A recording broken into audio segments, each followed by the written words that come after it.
Hello everyone, Jai Hind guys. I am Vikas Kumar and I welcome you all in this complete series of science for CDS, NDA and CAPF. तो जी हाँ, जैसा कि as I have promised you that from today I am going to start your science series. हम complete science करेंगे इस series के अंदर। और भैया उसके साथ साथ मैं आपको बता दूं कि साइंस करना हमारे सीडीएस के लिए भैया बहुत ज्यादा जरूरी है, क्योंकि साइंस से near about her bar 28 to 30 questions आपको अपने एग्जाम में देखने को मिलते हैं।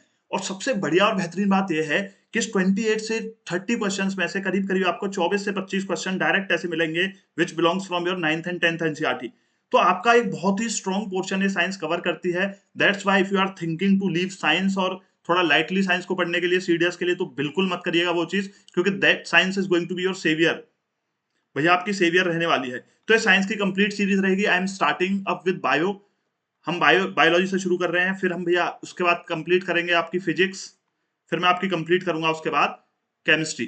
तो सारी चीज आपको इस क्लास के अंदर मिलती रहेंगी, चाहे वो आपकी फिजिक्स से रिलेटेड हो, चाहे बायो से रिलेटेड हो, चाहे केमिस्ट्री से रिलेटेड हो। In this series I will be covering your complete science. उसी के साथ साथ डेली आपको एक लेक्चर मिलता रहेगा इसी टाइम पे, और डेली आपको एक चैप्टर आपके साइंस का मैं यहाँ कवर कराता रहूंगा। तो वो करना है आपको। उसके बाद आपको एनसीईआरटी पढ़ने की नीड नहीं है, नोट्स बनाने हैं, और जो भी यहाँ पीडीएफ होगी वो आपको टेलीग्राम ग्रुप पे मिल जाएगी। So you can join the Telegram channel. If you are not on the Telegram, please do join the Telegram channel. तो वहां पे आपको सारी पीडीएफ और अपडेट्स मिलती रहेंगी। उसी के साथ यार आपको पता होगा कल हमारे ओटीए की फाइनल मेरिट लिस्ट भी आई है। 4 of my students are going to join the defence forces. तो हर बार रिजल्ट आता है, कुछ ना कुछ अच्छी न्यूज आती है। लास्ट टाइम रिजल्ट आया था तो AIR-1 आया था मेरा एक स्टूडेंट जो है, और उसके साथ साथ इस बार भी काफी सारे स्टूडेंट्स, 4 लोग जो हैं वो भैया मेरिट इन हुए हैं। So they are going to join the defence forces. अब ये बताने का सिर्फ इतना सा मेरा तरीका है, ये चीज बताने का इतना सा रीजन है कि भैया यही सब चीजें जो मैं आपको यहाँ पढ़ा रहा हूँ, जिसके आपसे कोई पैसे नहीं लग रहे, फ्री सीरीज, फ्री नोट्स, उन्हीं चीजों को करके ये लोग भी ऑफिसर्स बने हैं। So if you are ready to work hard with me, the day is not far when you are going to become an officer in the defence forces of India. तो चलिए जरा शुरू करते हैं। तो साइंस की सीरीज हमारी चल रही है। साइंस की हम शुरू कर रहे हैं। उसी के साथ साथ ऑलरेडी ज्योग्राफी की सीरीज चल रही है। अगर आप में से किसी ने वीडियोस नहीं देखी है तो go in the playlist section, you will get the complete geography. और वहां पे ऑलरेडी हम फिजिकल ज्योग्राफी को क्लोज करने के नियर बाय पहुंच गए हैं। हमारी बस जियोमॉर्फोलॉजी की कुछ क्लासेस बची हैं, then we will be closing our physical geography. So without delaying much, let's start with our today's class. तो भैया आज की क्लास की मैं बात करूं, so in today's class we are going to discuss about the cells. और cell की भी मैं बात करूं तो हर एक बार आपको 2 क्वेश्चन तो मिनिमम मिलते ही मिलते हैं, कभी कभी 3 क्वेश्चन भी पूछ लेता है आपके सेल से। तो इस क्लास को बहुत अच्छे से करेंगे, साथ के साथ अपने नोट्स बनाते चलेंगे। और चलिए जरा बातों को समझते हैं आगे, और आते हैं अपने तरीके पे। तो बेसिकली हुआ क्या कि सर हमारी डिस्कवरी ऑफ सेल की जब हम बात करते हैं, तो सबसे पहली बात आती है किसने डिस्कवर किया था। तो रॉबर्ट हुक ने किया था। अब रॉबर्ट हुक ने सेल डिस्कवर कैसे किया वो चीज समझो। So let's talk about the discovery of cell. What basically happened कि भैया बैक इन, जब आप जाओगे उस टाइम पे, तो उस टाइम पे हमारे पास बहुत ज्यादा माइक्रोस्कोप बहुत एडवांस्ड नहीं थे। जब एडवांस माइक्रोस्कोप नहीं थे तो रॉबर्ट हुक ने एक सेल्फ डिजाइन करा, एक जो है माइक्रोस्कोप।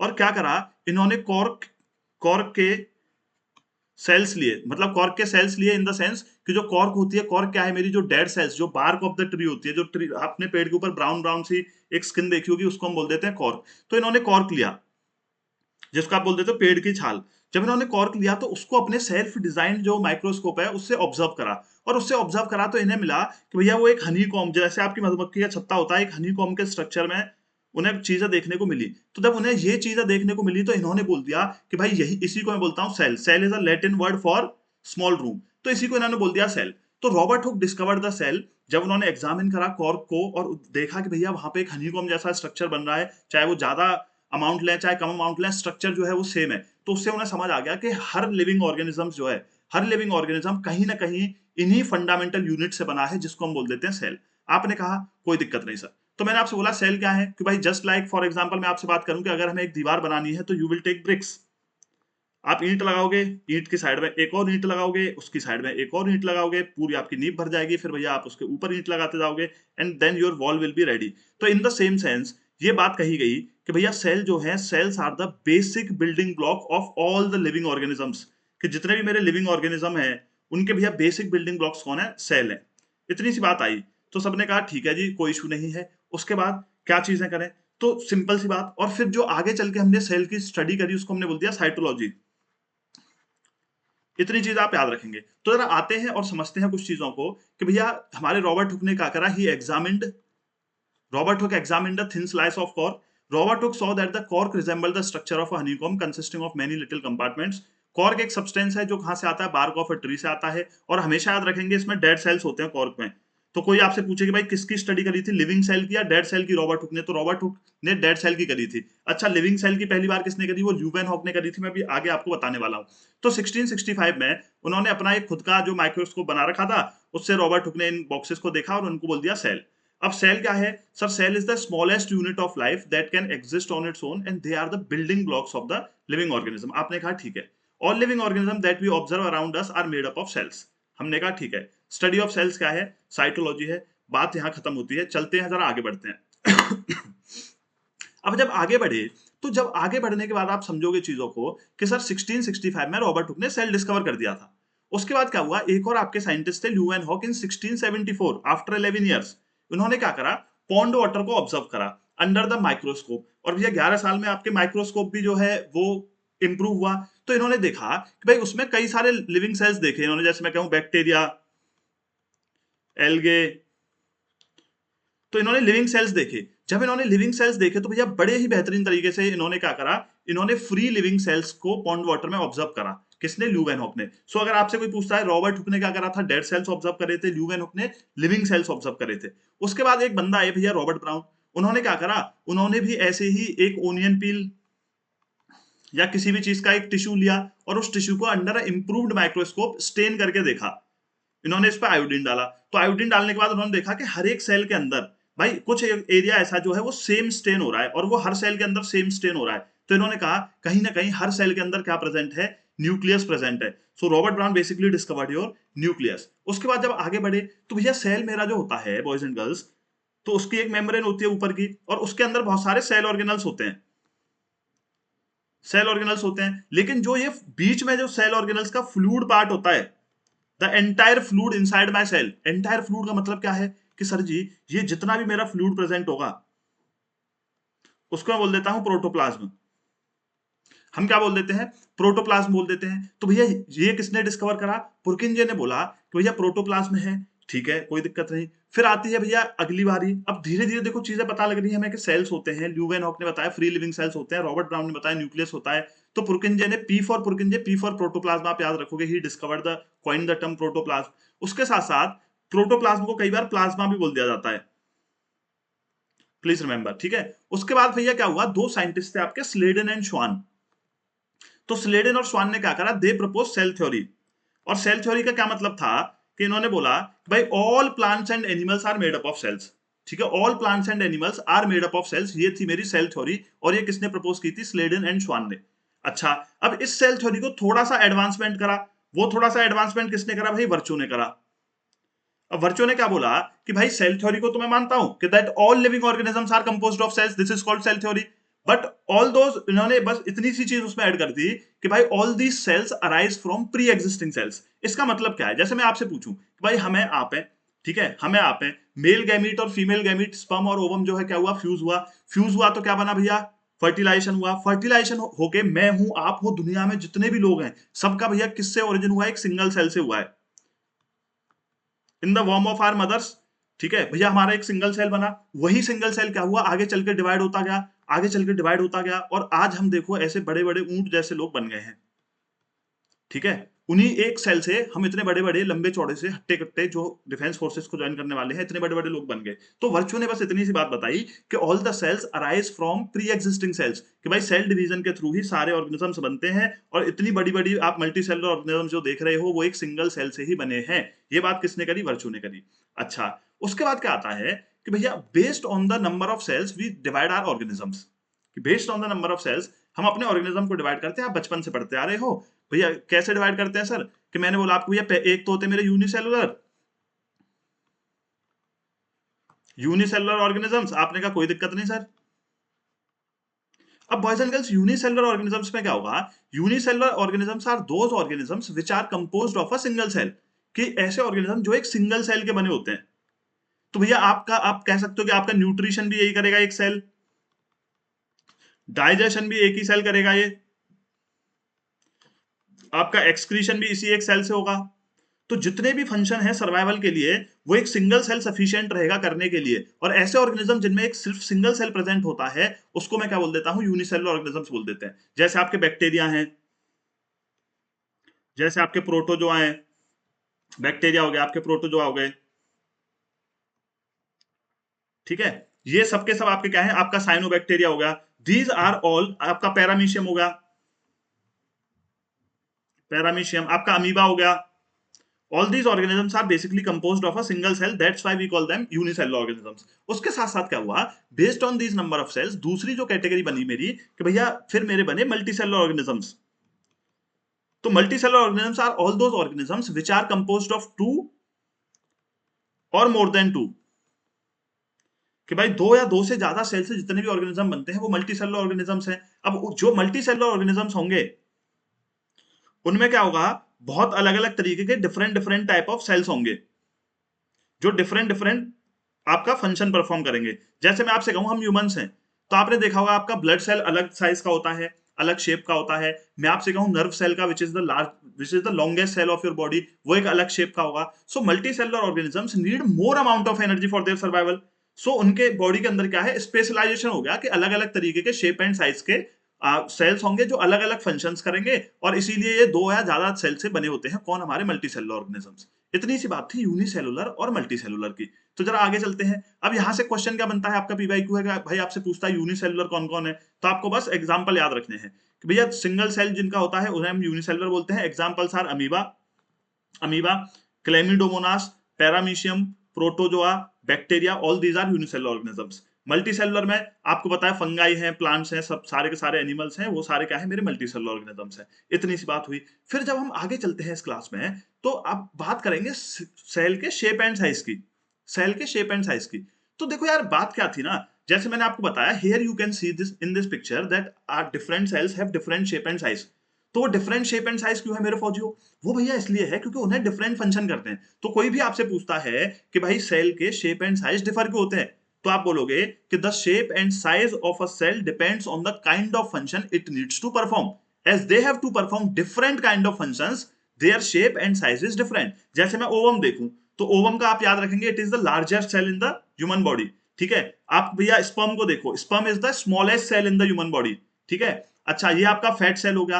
बोन सेल आपका अलग है। ब्लड सेल्स आपके इस तरीके से दिखेंगे, क्यों, क्योंकि ना सरफेस एरिया ज्यादा चाहिए ऑक्सीजन के लिए, कार्बन डाइऑक्साइड को ट्रांसपोर्ट करने के लिए। नर्व सेल आप देखते हो ये लॉन्ग मिलेंगे। ये लॉन्ग क्यों मिल रहे हैं, क्योंकि ये भैया मेरे ब्रेन से लेकर के सारे ऑर्गन्स तक सिग्नल पहुंचाते हैं। तो जब सिग्नल पहुंचाएंगे तो इन्हें पूरा कनेक्शन चाहिए। अब कनेक्शन चाहिए तो इन्हें लंबा होना पड़ेगा। ये आप देख सकते हो मसल सेल है आपका। तो शेप एंड साइज जो है मेरे सेल्स के डिफरेंट होते हैं because they have to perform different functions in the multicellular organisms. इतनी प्यारी प्यारी सी बातें हैं, तो टेंशन नहीं लेनी। चलते हैं जरा आगे कि भाई सेल डिवाइड करते हैं to produce cell of their own kind. अगर मेरा ब्लड सेल जो है वो डिवाइड करेगा तो ब्लड सेल ही बनेगा, उससे मसल सेल तो नहीं बन जाएगा, सिंपल सी बात है। Some organisms can also have cells of different kinds. जैसे मैंने बताया हम ह्यूमंस में डिफरेंट डिफरेंट जो है सेल्स हैं, वो क्यों होते हैं, because they have to perform specific functions. हमने कहा ओके। कुछ सेल्स होते हैं लाइक अमीबा। अब अमीबा भाई साहब के साथ सिचुएशन क्या होती है, अमीबा भाई साहब का जो सेल है ना वो एक किसी पर्टिकुलर शेप का नहीं रहता। आपने बचपन में भी पढ़ा होगा, अमीबा का जैसा मन करता आज मुझे ऐसा दिखना है। अमीबा ने बोला नहीं आज मुझे ऐसा दिखना है, मजा नहीं आया, आज मैं ऐसा दिखूंगा। इसमें भी मजा नहीं आया, आज मैं कुछ ऐसा दिखना चाहूंगा, ठीक है। तो अमीबा का जो सेल है वो आपका डिफरेंट डिफरेंट टाइम पे आप वो अपने शेप को बदल सकता है, यानी कि there is no specific shape. But हम जैसे बाकी के अपनी बॉडी के सेल्स की बात करें तो आपका जो नर्व सेल है वो कह सकता है क्या कि आज मैं ऐसा दिखना चाहूंगा, ठीक है। आपकी कार्डियक मसल से हार्ट में वो कहे मैं सही में दिल के शेप में दिखना चाहूंगी, क्या पॉसिबल है, नहीं है। They have fixed shape. तो आप याद रखेंगे इस चीज को भी। अच्छा जी, ये है मेरे अमीबा भैया। इतनी छोटी छोटी सी बातें हैं, बस आपकी अंडरस्टैंडिंग के लिए बहुत जरूरी है, क्योंकि मैं आपको बार बार बोलता हूं कि भाई कहीं से भी क्वेश्चन ना आपका यूपीएससी बना देगा, बस आपको पता रहना चाहिए, ठीक है। और बायो में तो हर एक लाइन एनसीईआरटी कितनी इंपॉर्टेंट है, मैंने कोई भी मिस नहीं करूंगा, आपको सारी चीज समझाऊंगा, क्योंकि कहीं से भी क्वेश्चन पूछ लेता है। और कई बार तो ऐसा हुआ है कि एक एक लाइन मैंने बोलिए देखना इससे क्वेश्चन बनेगा, अब तक नहीं बना अब बनेगा, हर बार क्वेश्चन आपको ऐसे देखने को मिलेंगे, तो बहुत ध्यान से देखेंगे। चलिए इन द और दूसरे क्या होगा कि सेल शेप जो है मोर और लेस फिक्स्ड होगा। हमने कहा ठीक है, this means that different parts of human body perform different function, ठीक है। आपके हाथ को थप्पड़ मारने का काम है, दिल को धड़कने का काम है, दिमाग को सोचने का काम है। अच्छा, the human body has a heart to pump, a stomach to digest and so on. Similarly division of labour आपके देखने को मिलती है और इसी डिवीजन ऑफ लेयर से आपके डिफरेंट डिफरेंट सेल के कंपोनेंट्स बने होते हैं और सेल्स बने रहते हैं। हमने कहा ठीक है जी, आइए जरा अब ये कुछ फैक्ट्स याद रखेंगे आप। माइकोप्लाज्म, माइकोप्लाज्म क्या है? It is a bacteria. So इसका जो बैक्टीरिया का सेल होता है, it is the smallest existing cell in the whole world, ठीक है, इन द होल ऑर्गेनिजम्स। दूसरा क्या है? एग ऑफ एन ऑस्ट्रिच, ठीक है।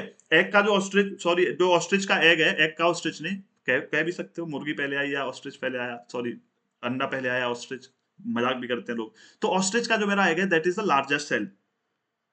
ये कुछ फैक्ट्स एनसीईआरटी में नहीं, मैंने आपके लिए डाले, याद रखेंगे, क्वेश्चन बन सकता है। नर्व सेल क्या है? लॉन्गेस्ट है, लॉन्गेस्ट है लेंथ में। वहीं मेरे ओवम की अगर मैं बात करूं तो ओवम जो है वो लार्जेस्ट है। ओवम क्या है? ओवरऑल वॉल्यूम में लार्ज है। और भैया मेरा जो नर्व सेल है वो क्या है? लेंथ में बड़ा है, इतना याद रखना है। और स्पर्म जो है वो मेरा स्मॉलेस्ट सेल होता है इन द ह्यूमन बॉडी। तो मिला जुला के अब तक मैंने आपको समझाया कि भाई cells are the fundamental unit of our life, ठीक है। All organisms are made up of cells, ये किसने बोला? स्लेडन और स्वान ने। All cells arising of pre existing cells, ये वर्च्यू ने बोला। रॉबर्ट हुक ने क्या करा? सेल डिस्कवर किया। न्यूक्लियस किसने करा? रॉबर्ट ब्राउन ने न्यूक्लियस डिस्कस करा। उसके बाद पुरकिंजे ने मेरा टर्म दिया प्रोटोप्लाज्म। इतनी चीज मैंने आपको बताई है।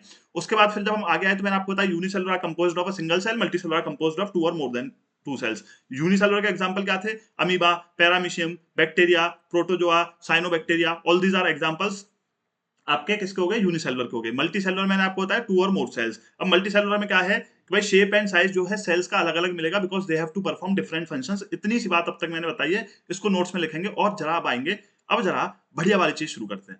अब हम अपने सेल की स्टडी करेंगे। अब हम एडवांस हो गए, अब हम अपने सेल की स्टडी करेंगे। तो जब हम अपने सेल की स्टडी करते हैं तो हम देखते हैं कि हमारे सारे सेल में भैया प्लाज्मा मेम्ब्रेन मिलेगा, हमें न्यूक्लियस मिलेगा, साइटोप्लाज्म मिलेगा और सेल ऑर्गेनल्स मिलेगा। अब ये वन बाय वन डिस्कस करना हमारे लिए बहुत जरूरी है। तो चलिए जरा आते हैं and start making your notes. मजे का टाइम गया, कहानी का टाइम गया। अब जरा नोट्स बनाना शुरू कर दो, यहां से आपके क्वेश्चन बनने शुरू। प्लाज्मा मेम्ब्रेन, भर भर के क्वेश्चन आते हैं प्लाज्मा मेम्ब्रेन पे रिपीटेडली। तो जरा देखेंगे। अब प्लाज्मा मेम्ब्रेन को ही ना बॉयज एंड गर्ल्स हम सेल मेम्ब्रेन भी कह देते हैं। क्या कह देते हैं? Cell membrane. सो अगर एग्जाम में सेल मेम्ब्रेन लिखा है तो डोंट कंफ्यूज, ठीक है, समझ जाना कि ये बात ही हो रही है किसकी भैया?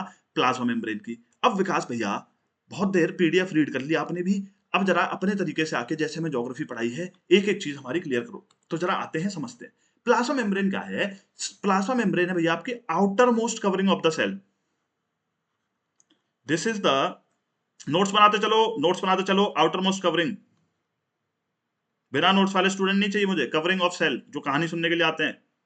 Outer most covering of cell. Outermost covering का मतलब क्या है कि अगर ये मेरा सेल है तो ये जो लेयर बनाई मैंने इसकी, जो सबसे बाहर है, जो हमने इसी पिंक कलर से बना रखी है, ये जो लेयर है वो क्या है भैया मेरी? यही है प्लाज्मा मेम्ब्रेन। ये क्या है sir? This is the plasma membrane. अच्छा सर, उसके साथ साथ आपको क्या चीज समझनी है कि भैया आउटर मोस्ट कवरिंग है मेरी प्लाज्मा मेम्ब्रेन। दूसरी चीज बॉयज एंड गर्ल्स आपको क्या याद रखनी है कि this this membrane allows entry and it also allows exit of some specific substances.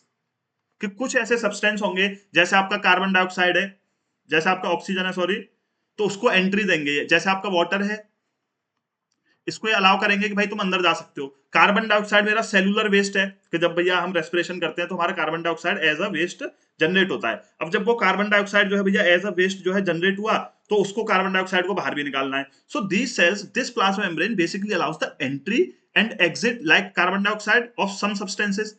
अब सारे सब्सटेंसेस को तो अलाउ नहीं कर देगी कि भाई कुछ भी मन कर रहा है वो आए, अंदर आए या बाहर जाए, कोई दिक्कत नहीं है, तो ऐसा नहीं है। So just because it allows the entry and exit of certain specific substances, it is also known as semi permeable membrane.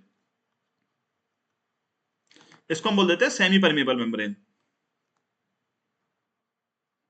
Semi permeable membrane. अब जरा बात को समझना, अब जरा बात को समझना। इसी मेम्ब्रेन के थ्रू क्या होता है? मेरा गैसियस एक्सचेंज होता है, और दूसरा होता है जी मेरा,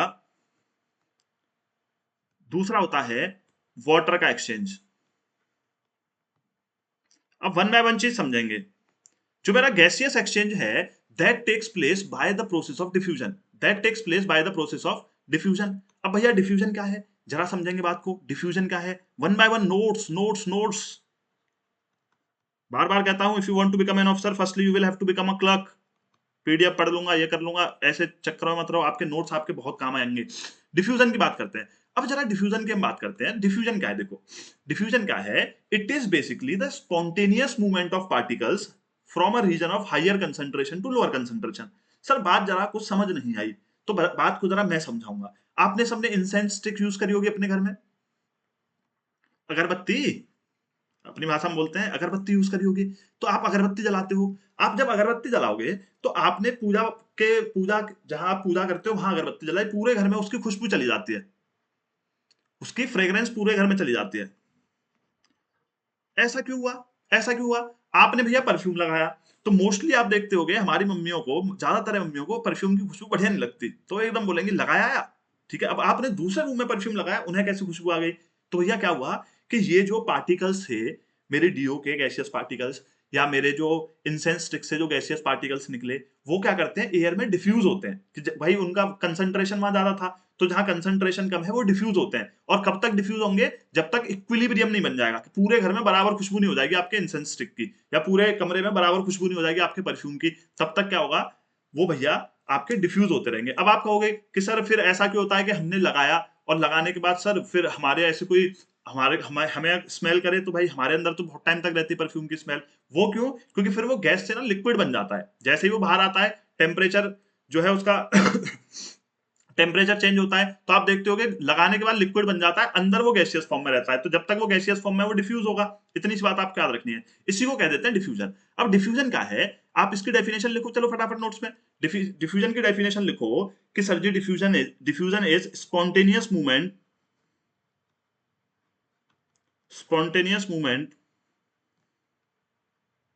ऑफ सब्सटेंस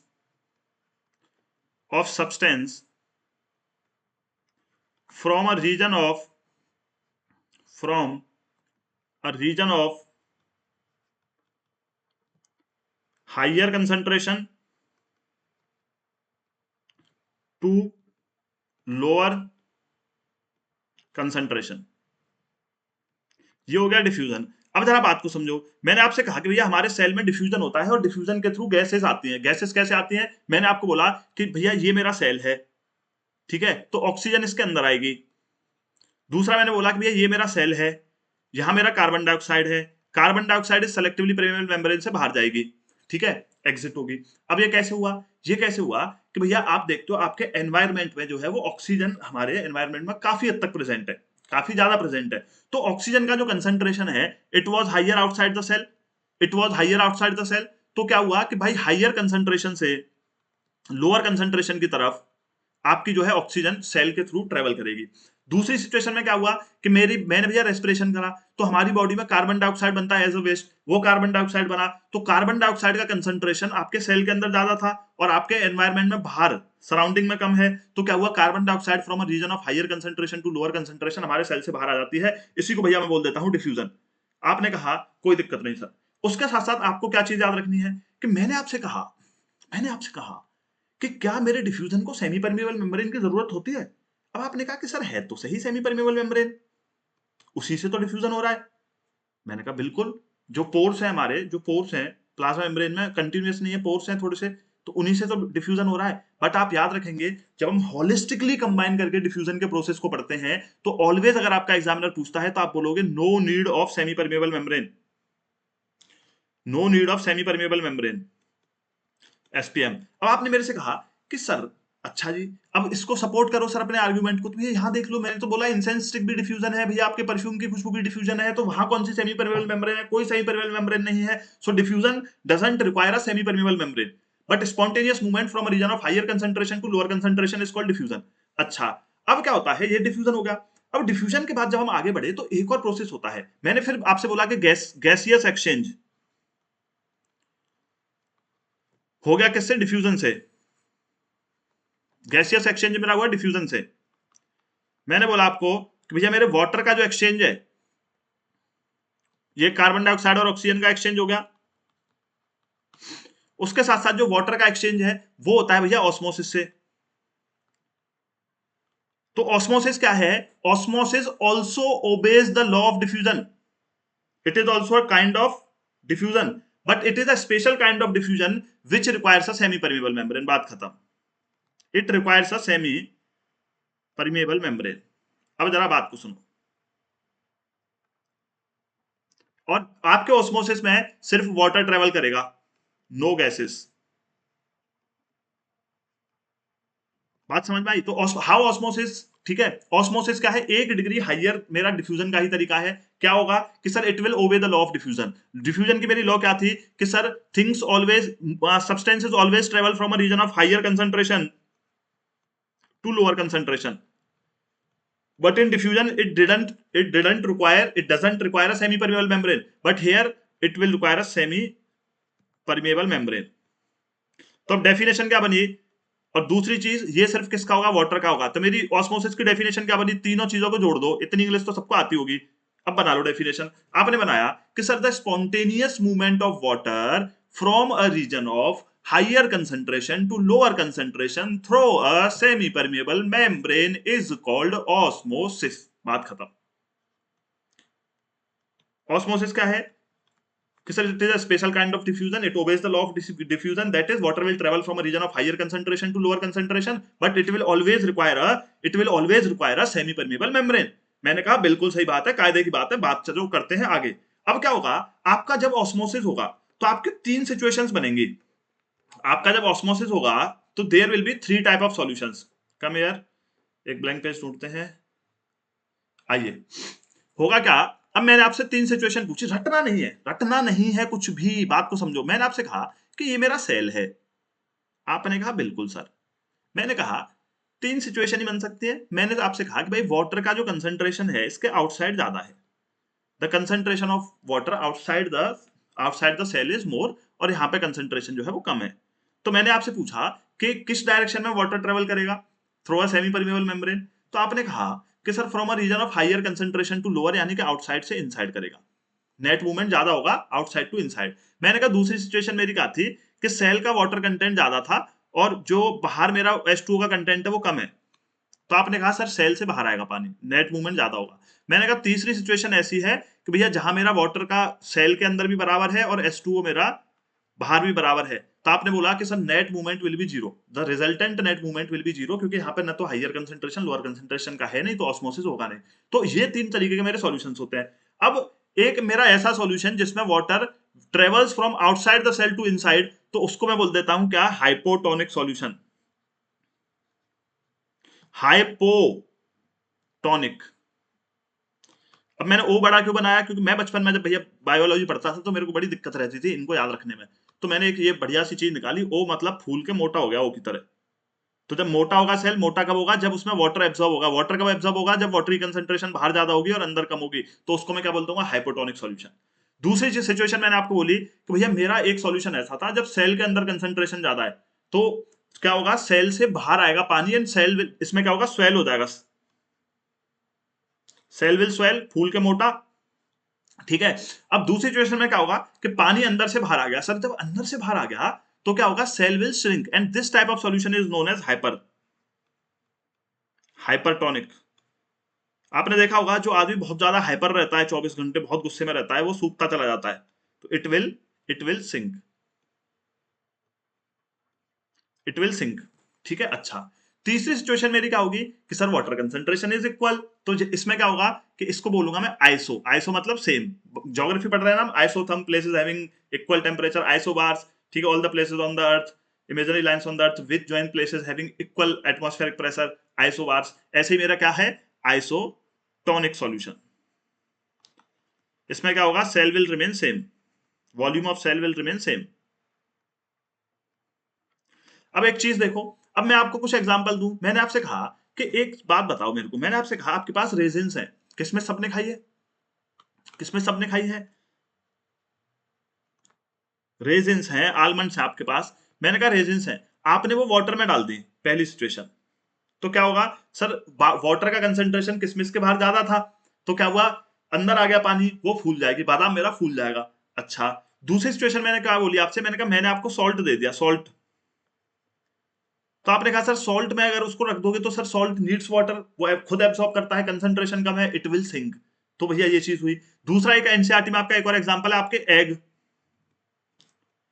ठीक है, कि आपने एक एग लिया, उसको HCl में डाला, HCl में डाला तो उसकी क्या है, उसका जो कैल्शियम कार्बोनेट है वो डिसॉल्व हो गया, कैल्शियम कार्बोनेट रिएक्ट कर जाएगा HCl से, वो मैं केमिस्ट्री में पढ़ाऊंगा, वो डिसॉल्व हो जाएगा। तो फिर एग के ऊपर एक, जब भी आप एग छील करके खाते हो देखते हो एक प्लास्टिक जैसी लेयर रहती है, वो है उसकी सेमी परमेबल मेम्ब्रेन। अब क्या होगा, उसका पानी में डाल दोगे तो फूल जाएगा, और अगर आप सॉल्ट में डाल दोगे तो वो भी छोटा हो जाएगा। तो ये चीज आपको याद रखनी है। Absorption of water by roots of plant, absorption of water by roots of plant, this is also example of osmosis. तो मैंने आपको तीन तरीके के सॉल्यूशन पढ़ाए, hypotonic, hypertonic, isotonic solution. Hypotonic में क्या होगा sir, when the concentration of water outside the cell is more, the cell will absorb the water and it will swell, that solution is known as hypotonic. Hypertonic क्या है sir, when the concentration of water inside the cell is more, the cell will lose water and it will sink. Sir, when the concentration of the water outside the cell inside the cell is equal, it is called isotonic solution.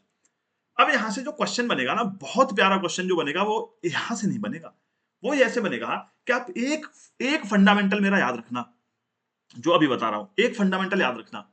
आपका examiner कहे कि भैया water only travels from outside to inside in hypotonic solution, तो यहां higher concentration थी, उसने कहा यहां लोअर कंसेंट्रेशन है, उसने कहा sir water only travels from outside to inside, only travel, तो आप उस स्टेटमेंट को ट्रू कराओगे सब, बट वो स्टेटमेंट क्या है, फॉल्स है, वो स्टेटमेंट क्या है, फॉल्स है। अब सर फॉल्स कैसे है, तो आपको याद रखना है कि भैया पानी जो है वो दोनों साइड ट्रेवल करेगा even in hypotonic solution, but the net resultant movement of water from outside to inside is more. आपको ये याद रखना है, नेट रिजल्टेंट मूवमेंट जो है वो ज्यादा होगा। इसमें क्या होगा, इसमें भी दोनों साइड ट्रेवल करेगा, but net resultant movement from outside to inside is more. इसमें क्या होगा, net resultant movement from outside to inside is equal, तो वो आपका आइसोटोनिक सॉल्यूशन होगा। ये तीन सॉल्यूशंस आपको याद रखने हैं। इतनी बात सबको क्लियर है? आइए जरा अब जरा कुछ और दो तीन छोटी छोटी सी चीजें समझ लो, इसके बाद आपकी प्लाज्मा मेम्ब्रेन की कहानी खत्म। आपका एक प्रीवियस ईयर क्वेश्चन है, पॉइंट बाय पॉइंट्स नोट्स बनाते जाएंगे आप, जो मैं लिखता जा रहा हूं। पीवाईक्यू क्या था कि भाई प्लाज्मा मेम्ब्रेन किस चीज के बने होते हैं प्लाज्मा मेम्ब्रेन किस चीज के बने होते हैं sir, proteins plus lipids. Lipids मेरे क्या होते हैं, फैट प्लस कार्बोहाइड्रेट। तो कुछ भी पूछ ले आपसे, कार्ब्स आप याद रखेंगे। तो भाई किस चीज से बना होगा कि सर जी ये बना होता है मेरे लिपिड से और प्रोटीन से। मैंने कहा ठीक है। दूसरी चीज मैंने आपसे कहा कि भैया ये जो प्रोसेस है, एक तो मेरा प्रोसेस क्या है जिसमें सब्सटेंस मेरे बाहर से अंदर जा रहे हैं, और एक प्रोसेस ऐसा है कि अंदर से बाहर आ रहे हैं। तो ऐसा प्रोसेस, ठीक है, जो फ्लेक्सिबिलिटी ऑफ सेल मेम्ब्रेन की वजह से क्या होता है कि when material moves from outside to inside the cell, that is known as endocytosis. यानी कि when material move from the semi permeable membrane from outside to inside, that is known as endocytosis. दूसरा क्या होता है आपका, exocytosis. Exocytosis, एक्सोसाइटिस क्या होता है, when material moves from outside to inside. अब यहाँ पे मैं क्या कुछ कुछ चीजें ऐड कर सकता हूं, अगर आपको लॉजिकली एग्जामिनर पूछ ले। पहली चीज मैंने आपसे ऐड करी, मैंने कहा भाई बाहर से अंदर क्या जाएगा, अगर मेरे यूनिसेलुलर ऑर्गेनिज्म है तो बाहर से अंदर क्या लेंगे, गैस लेंगे, और क्या ले सकते हैं, फूड ले सकते हैं, ठीक है। अच्छा, अंदर से बाहर क्या आएगा कि सर बाहर तो वेस्ट ही आ सकता है, क्या वेस्ट आ सकता है सर, कार्बन डाइऑक्साइड आ सकता है, एक्सक्रीटा आ सकता है। तो आपको ये चीज याद रखनी है। तो अगर मैं आपसे बोलूं कि amoeba get its food by the process of endocytosis, amoeba has its excretion by the process of exocytosis, will you agree with my statement? Definitely you will have to agree, माननी पड़ेगी आपको, माननी पड़ेगी। अब देखो होता क्या है अमीबा के केस में, यूजुअली आओ जरा नीचे आओ, अमीबा के केस में यूजुअली होता क्या है, ये मेरा अमीबा है, तो अमीबा जैसे ही बाहर फूड देखता है ना, तो वो अपने शेप को चेंज कर लेता है, कुछ इस तरीके से कर लेगा,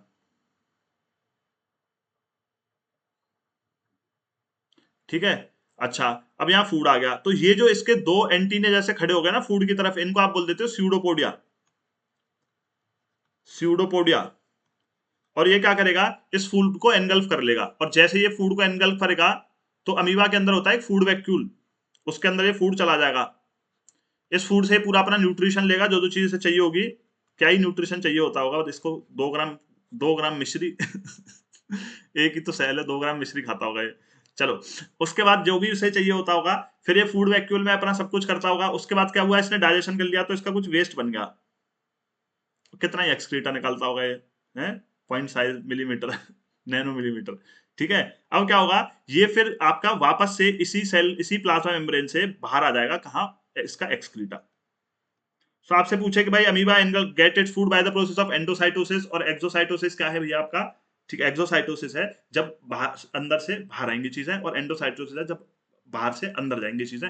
इतनी चीजें क्लियर हैं तो भैया बधाई हो, आपका प्लाज्मा मेम्ब्रेन जो कि वन ऑफ द सबसे बड़ा सा टॉपिक लगता है लोगों को सेल्स में, वो हमने कवर कर लिया। बढ़ेंगे हम आगे। अब जरा रीड कर लेते हैं, पीडीएफ की भी सुन लेते हैं जब इतनी मेहनत से लिखी है। This is the outermost covering of the cell that separates the content of the cell from the external environment. मैंने बता दिया आपको ऑलरेडी भाई, ये भैया क्या करेगी, आउटर एनवायरनमेंट से हमारे सेल के कंपोनेंट्स को अलग करती है। Plasma membrane allows the entry and exit of some materials in and out of the cell. It also prevents movement of some other materials. Just because it allows the entry and exit of certain specific substances, it is also known as semi permeable membrane or selectively permeable membrane. कुछ substance ऐसे हैं like carbon dioxide and oxygen that moves through the cell membrane by the process of diffusion. Spontaneous movement एक higher region से lower region के लिए बोलते हैं हम डिफ्यूजन। डिफ्यूजन को किसी सेमी परमेबल मेम्ब्रेन की जरूरत नहीं होती है, तो ठीक है, कोई दिक्कत नहीं है।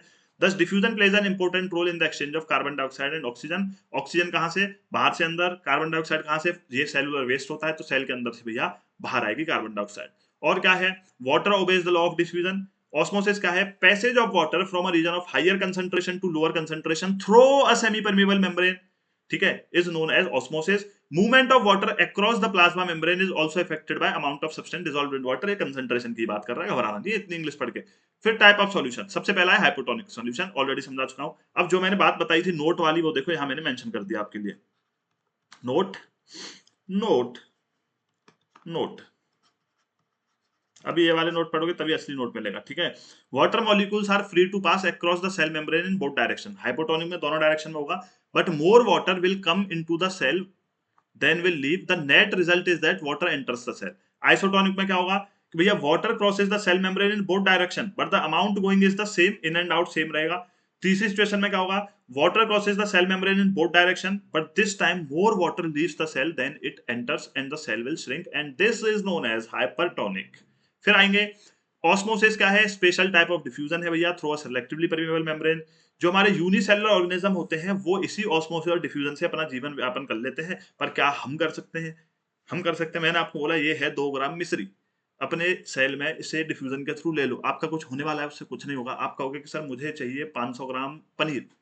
अब 500 ग्राम पनीर कैसे डिफ्यूज होगा? नहीं होगा। आपने डिफ्यूज करा यहाँ वाले सेल को, तो यहाँ तो आपके सेल को फूड मिल गया। जो आपके टो में सेल है वो तड़प रहा है भूख से, अब यहाँ से वहां तक फूड ट्रैवल नहीं कर सकता बॉडी में। That's why we need different organs, और इसीलिए हम क्या है, बहुत कॉम्प्लेक्स, द मोस्ट कॉम्प्लेक्स उसमें आ जाते हैं जो एनिमल्स हैं। Absorption of water by plant roots osmosis का एग्जांपल है। डी शेल्ड एग और आपकी रेजिन्स हो गए, ड्राई एप्रिकॉट्स हो गए, सारे एग्जांपल बता चुका हूं। In addition to this cell also obtain nutrition. इसके अलावा गैसियस एक्सचेंज और वाटर के एक्सचेंज, न्यूट्रिशन भी आता है, वो मैंने आपको बता दिया है। न्यूट्रिशन कैसे आता है? एंडोसाइटोसिस से। एक्सक्रीटा कैसे आता है? एक्सोसाइटोसिस से। प्लाज्मा मेम्ब्रेन बना होता है लिपिड्स एंड प्रोटीन्स का। क्या इतनी बात क्लियर है? This is all about your plasma membrane. Let's start with cell wall. Cell wall किस प्राणी का नाम है? क्या चीज है? तो भैया होता क्या है कि सबसे पहले आपका पीवाईक्यू है, this cell wall is present only in plant cell. कोई महारती मेरे को ये नहीं बोलेगा sir this is also present in the animal cell. अब सेल वॉल का मसला क्या है? मैंने आपसे कहा कि भैया हमारे पास चाहे प्लांट सेल हो या एनिमल सेल हो, दोनों के पास होती है सेल मेम्ब्रेन और प्लाज्मा मेम्ब्रेन। इस प्लाज्मा मेम्ब्रेन के बाहर सेल वॉल, एक और वॉल होती है स्पेशली इन प्लांट्स ओनली। इसके बाहर एक और वॉल होती है, मतलब मेम्ब्रेन होती है, और इसके बाहर वाली मेम्ब्रेन को हम बोल देते हैं सेल वॉल। प्लांट्स के लिए क्यों जरूरी है? क्योंकि प्लांट्स को ज्यादा टफ सिचुएशंस में रहना होता है, हमारी तरह नहीं है। प्लांट के आराम से कोई चीज अच्छी नहीं लग रही, चला गया मूव करके। अब भैया बारिश हुई बहुत तेज, बहुत सारा पानी भर गया, अब प्लांट के बाहर क्या है? हाइपोटोनिक सॉल्यूशन बन गया। अब हाइपोटोनिक सॉल्यूशन बन गया तो प्लांट इतना पानी ले लेगा कि उसके सेल्स बस्ट आउट हो जाएंगे। बट इसीलिए एक ये सेल वॉल होती है उस स्टेबिलिटी को प्रोवाइड करने के लिए, उस चीज को रोकने के लिए कि सेल्स बस्ट आउट ना हो in the extreme situations. That's why it is only present in the plant cell. इतनी सी बात। तो सेल वॉल क्या है? ठीक है, इसके अंदर आपको याद रखना है प्लाज्मा मेम्ब्रेन के बाहर होती है सेल वॉल हमेशा। अगर एग्जामिनर कंफ्यूज करे तो मत होना, प्लाज्मा मेम्ब्रेन के बाहर होती है, प्लाज्मा मेम्ब्रेन अंदर, सेल वॉल बाहर। ठीक है, चलिए। Cell wall lies outside the plasma membrane. Plant cells have another rigid outer covering, जिसको सेल वॉल बोलते हो। ठीक है, सेल वॉल किस चीज की बनी होती है मेरी? Cellulose. is mainly composed of cellulose which provides strength to the plants। अच्छा, अब उसके साथ साथ क्या होता है, एक चीज होती है प्लाज्मोलाइसिस। अब प्लाज्मोलाइसिस क्या है ये चीज समझो। मैंने आपसे कहा ये मेरा सेल है, मेरा सेल नहीं है, प्लांट का सेल है। मेरे को कोई शौक नहीं है सेल वॉल रखने का। तो ये मेरे प्लांट का सेल है। अब क्या हुआ बॉयज एंड गर्ल्स कि भैया यहाँ पे जो सॉल्यूशन था वो था हाइपरटोनिक।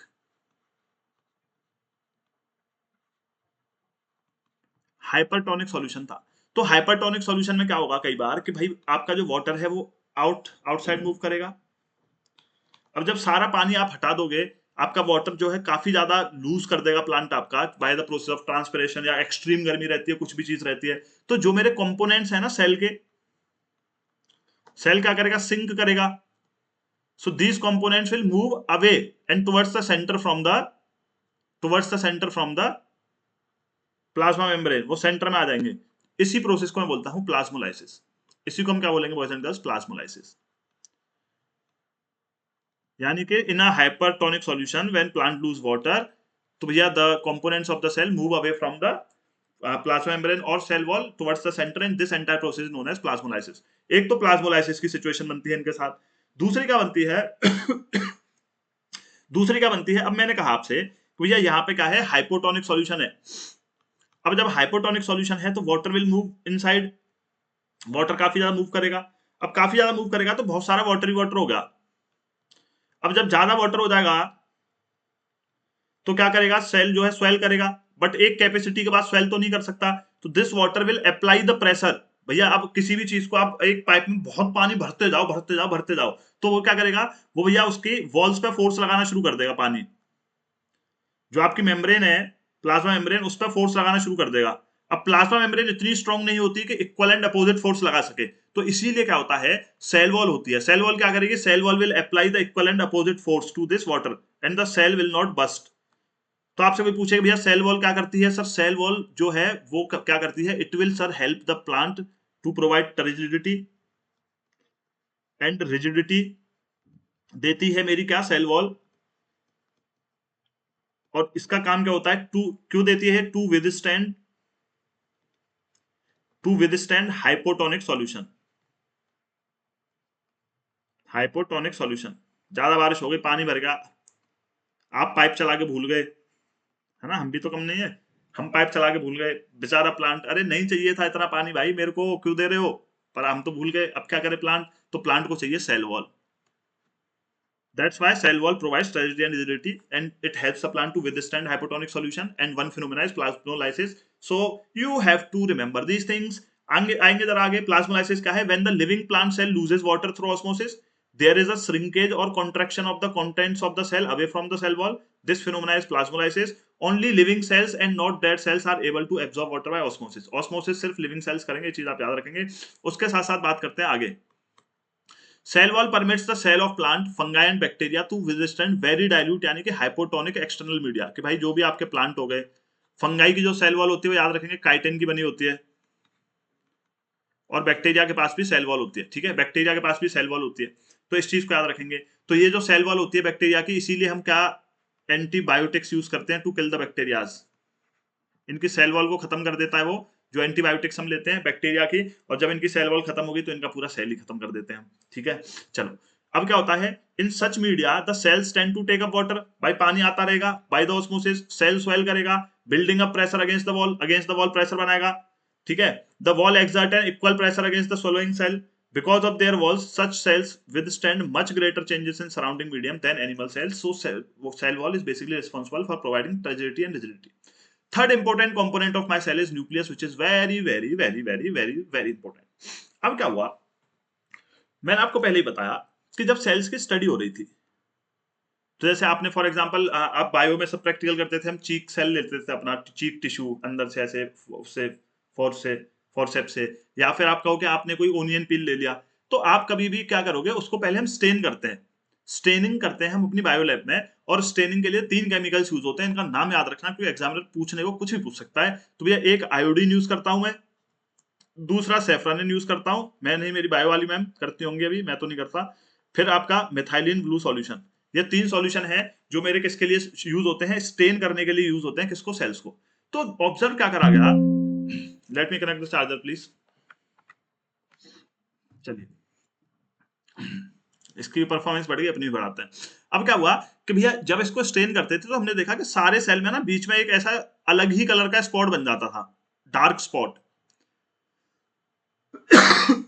सॉरी। अब ये जो डार्क स्पॉट बना, इसी डार्क स्पॉट को हम सबने बोल दिया क्या, इसको हम बोलते हैं न्यूक्लियस। अब जरा बात को समझेंगे, वेरी इंपॉर्टेंट। कहानी खत्म, आइए नोट्स पे। कहानी खत्म, आइए नोट्स पे। Let's discuss about nucleus, boys and girls. What basically happens कि न्यूक्लियस कहां प्रेजेंट है, इनसाइड द सेल प्रेजेंट है। पहली चीज क्या है आपको याद रखनी है, it has a double layer covering. It has a double layer covering.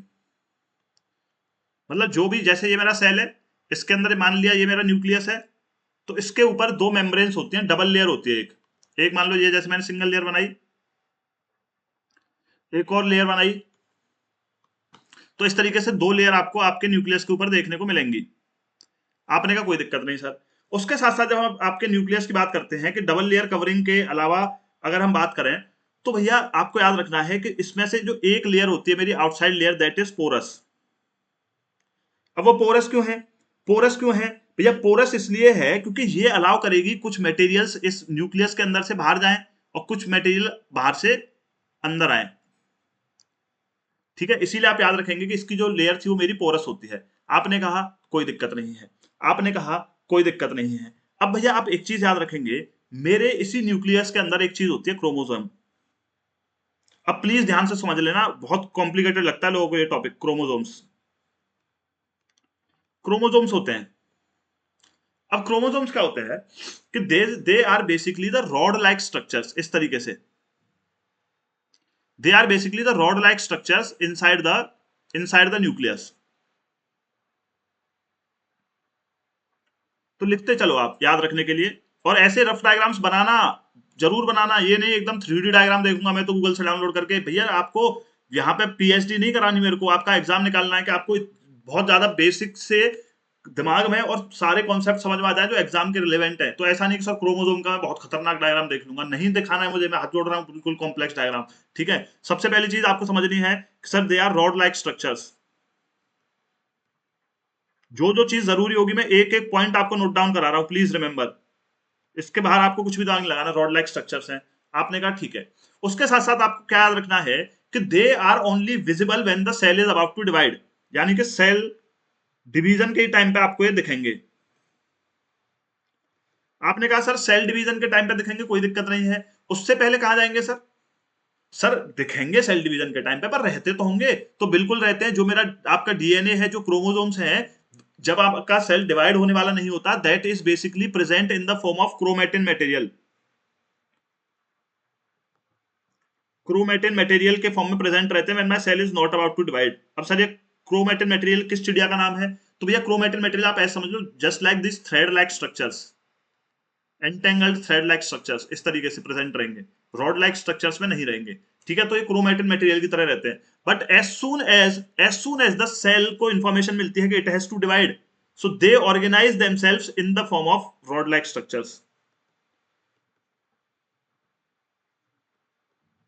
ठीक है, as soon as they get information, भैया तुम्हें सेल डिवीजन करना है, सेल डिवीजन करना है, तो फटाफट से तुम अपनी कपड़े वपड़े पहनो, मस्त एकदम बढ़िया बन ठन जाओ। उसके साथ क्या हुआ, रॉड लाइक स्ट्रक्चर्स। अब आपसे बात आई कि सर क्रोमोसोम किस चीज के बने होते हैं, तो आपको याद रखना है कि सर क्रोमोसोम पीवाईक्यू आपका डीएनए एंड प्रोटीन। क्रोमोसोम किस चीज के बने होंगे? डीएनए के और प्रोटीन के।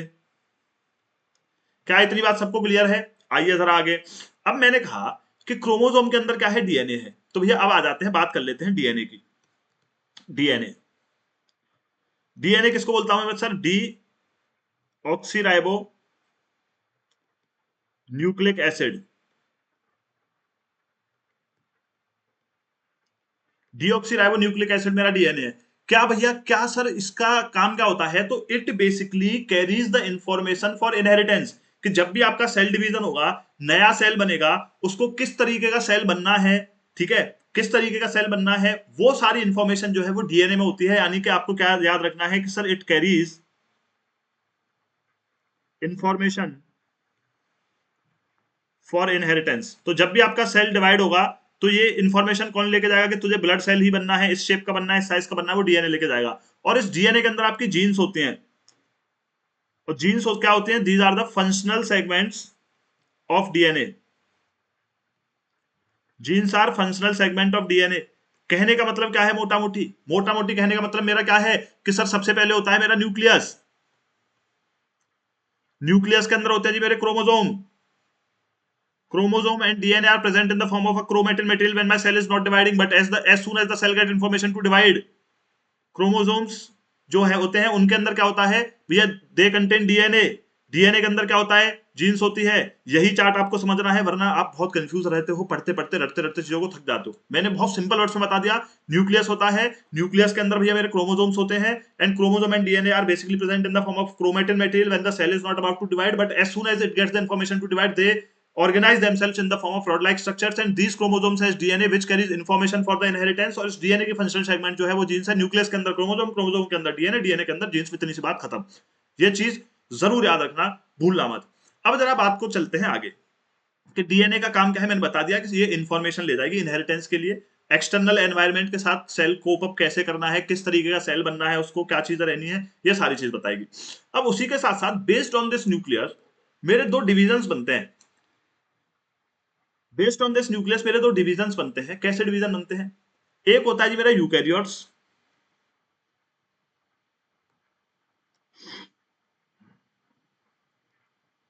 Eukaryotic cell. एक होता है जी मेरा प्रोकैरियोटिक सेल।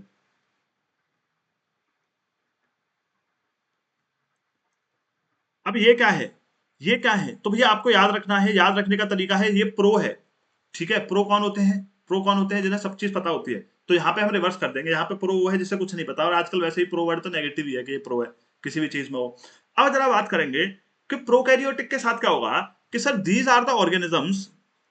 ठीक है, these are the very primitive organisms.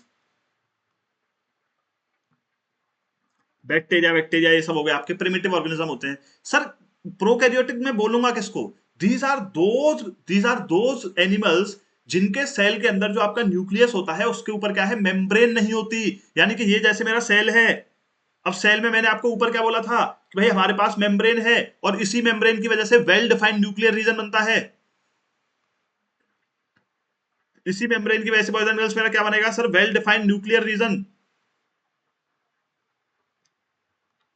और जब ये मेरी रहेगी ही नहीं, जब मेरी ये नहीं रहेगी तो क्या होगा कि जो भी मेरे सेल का साइटोप्लाज्म होगा उसके साथ मिक्स हो जाएगा, क्या पूरा का पूरा मटेरियल, पूरा का पूरा माल मिक्स हो जाएगा आपका। तो जब मटेरियल मिक्स हो जाएगा तो वेल डिफाइंड न्यूक्लियस नहीं होगा। ये किस में होता है, मेरा प्रोकैरियोट्स में होता है, यानी कि they don't have membrane bound, they do not have membrane bound nucleus. और ऐसा पुअरली डिफाइंड न्यूक्लियस रहता है इनका, जस्ट स्पिल्ड लाइक एसिड, इसीलिए इसको बोल देते हैं न्यूक्लियोइड। तो आपसे पूछ ले न्यूक्लियोइड क्या है, sir nucleoid is the poorly defined nuclear region, nucleoid बोल देते हैं। अच्छा इसके साथ साथ चौथी चीज क्या होगी कि सर दीज आर दो सेल्स जिनके अंदर जो उनके सेल ऑर्गेनल्स हैं वो भी मेम्ब्रेन बाउंड नहीं होंगे। सेल ऑर्गेनल जैसे mitochondria, ribosome, endoplasmic reticulum, Golgi apparatus, ये सब भी क्या होंगे, नो मेम्ब्रेन। इसके साथ साथ ये जो आपके प्रोकैरियोट्स होंगे इनके पास सिंगल क्रोमोसोम होगा,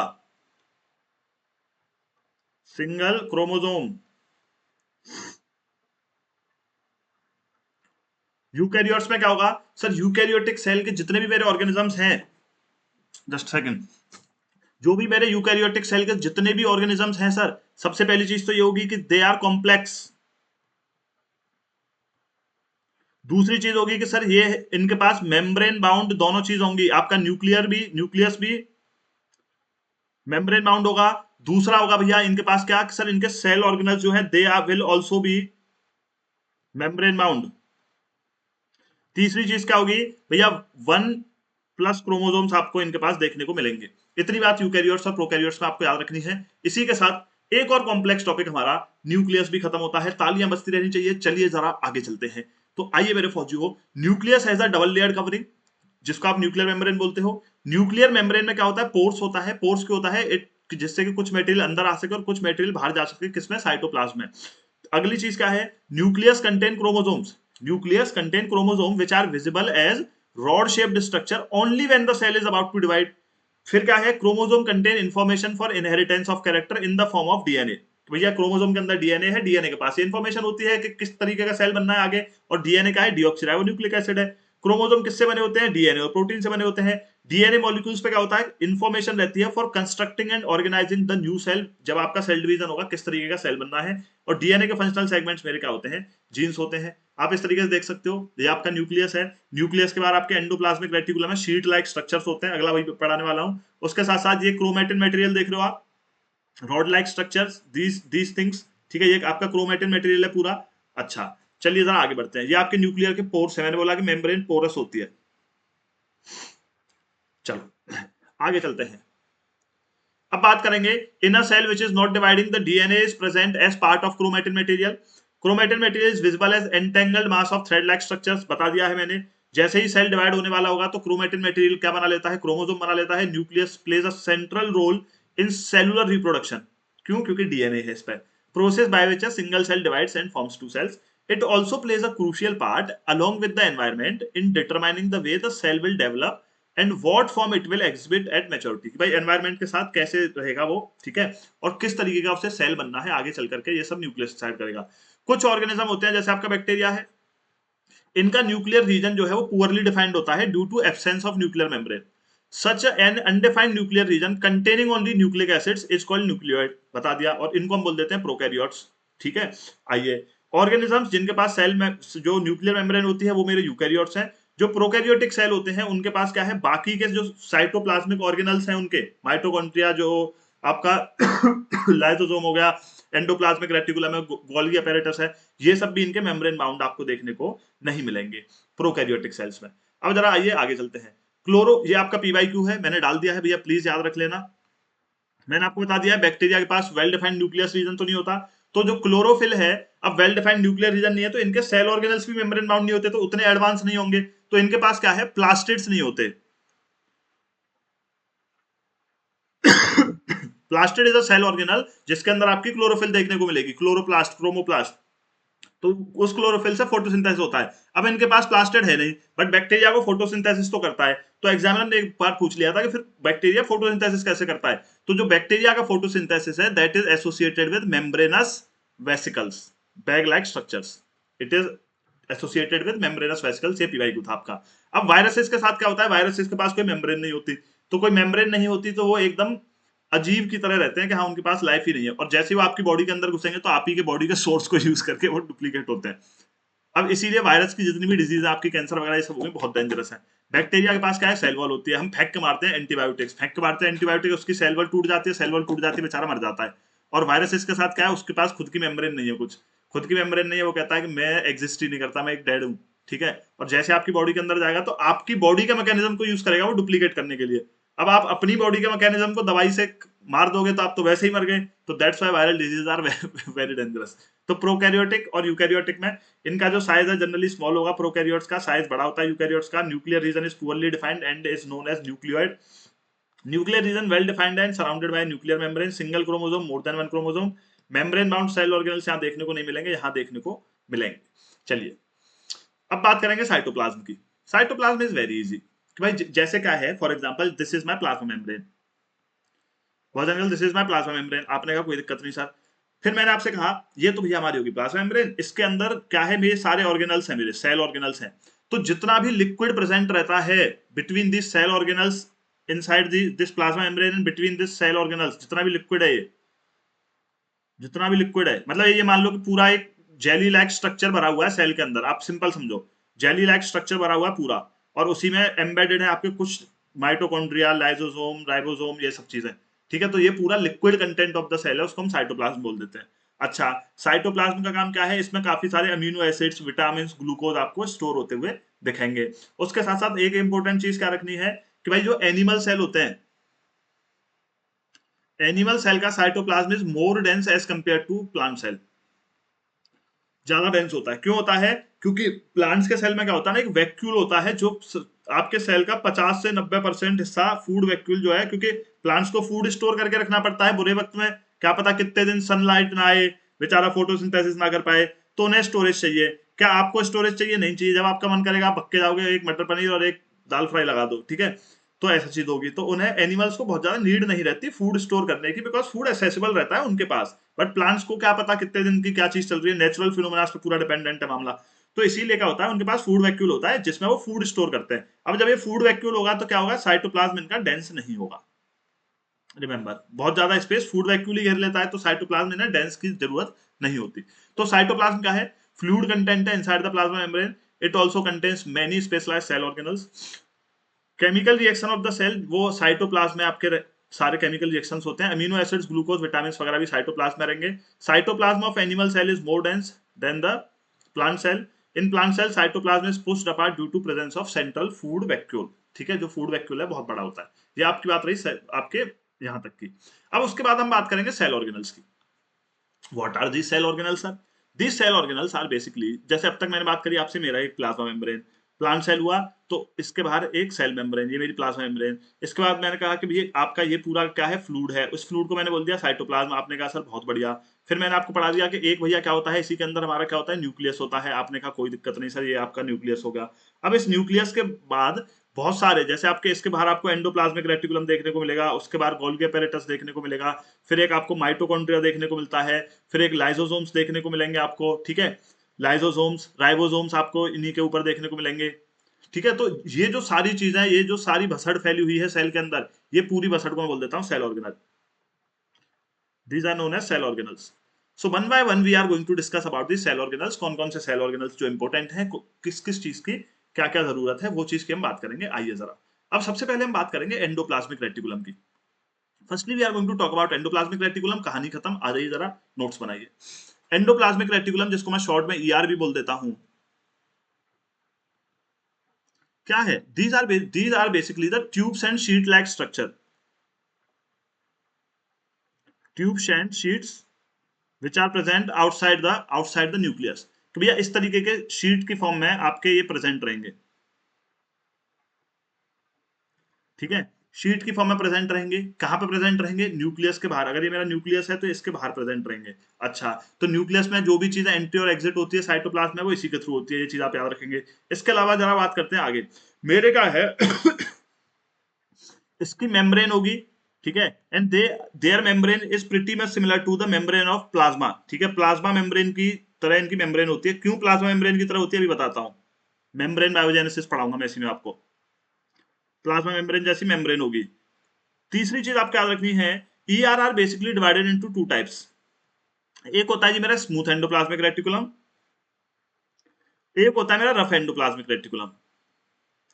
फर्क क्या है दोनों में, आइए बात को समझते हैं। स्मूथ एंडोप्लाज्मिक रेटिकुलम और सर रफ एंडोप्लाज्मिक रेटिकुलम में फर्क क्या है? मैंने आपसे कहा these are my tube like structures, tubes and sheet like structures. आपने कहा सर नो प्रॉब्लम, एक ये है और एक ये है। मैंने कहा एक इसमें से स्मूथ है और एक इसमें से रफ है। आप बोले सर स्मूथ और रफ क्या हम क्या छू के देखेंगे इसको? 5 ग्राम का तो ये है। ठीक है तो होगा क्या, रफ है, जैसे फॉर एग्जांपल मैंने आपसे बोला ये है मेरा आरईआर, रफ एंडोप्लाज्मिक रेटिकुलम। तो रफ एंडोप्लाज्मिक रेटिकुलम क्यों होता है? क्योंकि इसकी ना सरफेस पे ऐसे डॉट डॉट से प्रेजेंट रहते हैं, डॉटेड रहता है ये। और ये डॉट्स क्या होते हैं सर? यही डॉट्स होते हैं मेरे राइबोसोम्स। इन्हीं डॉट्स को मैं बोल देता हूं क्या, lysosomes. Sorry sorry, ribosome not lysosome, ribosomes. अब राइबोसोम्स प्रेजेंट होंगे। ठीक है, तो भैया R for rough endoplasmic reticulum, R for ribosome, याद रखेंगे, कंफ्यूज नहीं होंगे। R for ribosome. और इसी राइबोसोम की वजह से क्या होगा, ये जो पूरा का पूरा प्रोटीन जो सॉरी ये क्या है आपके रफ बनेंगे। और ये राइबोसोम जो है, this is the site of protein synthesis inside the cell. इसका काम क्या है? ये प्रोटीन बनाएगा। इसका काम क्या है? ये प्रोटीन बनाएगा। अब आपने कहा कि सर फिर स्मूथ एंडोप्लाज्मिक रेटिकुलम क्या करेगा? ये क्या दावत खाने आया है? मैंने कहा नहीं, ये क्या करेगा, ये फैट बनाएगा और लिपिड्स बनाएगा। फैट बनाएगा और लिपिड्स बनाएगा। अब जरा एक बात समझो, मैंने आपको बताया कि my plasma membrane is basically made up of proteins and lipids. और प्रोटीन्स और लिपिड्स कहां सिंथेसाइज हो रही है मेरे सेल के अंदर? So they are getting synthesized in the endoplasmic reticulum. तो जो क्या होगा, जो मेरी प्लाज्मा मेम्ब्रेन है वो इन्हीं लिपिड्स और प्रोटीन से बनी रहती है।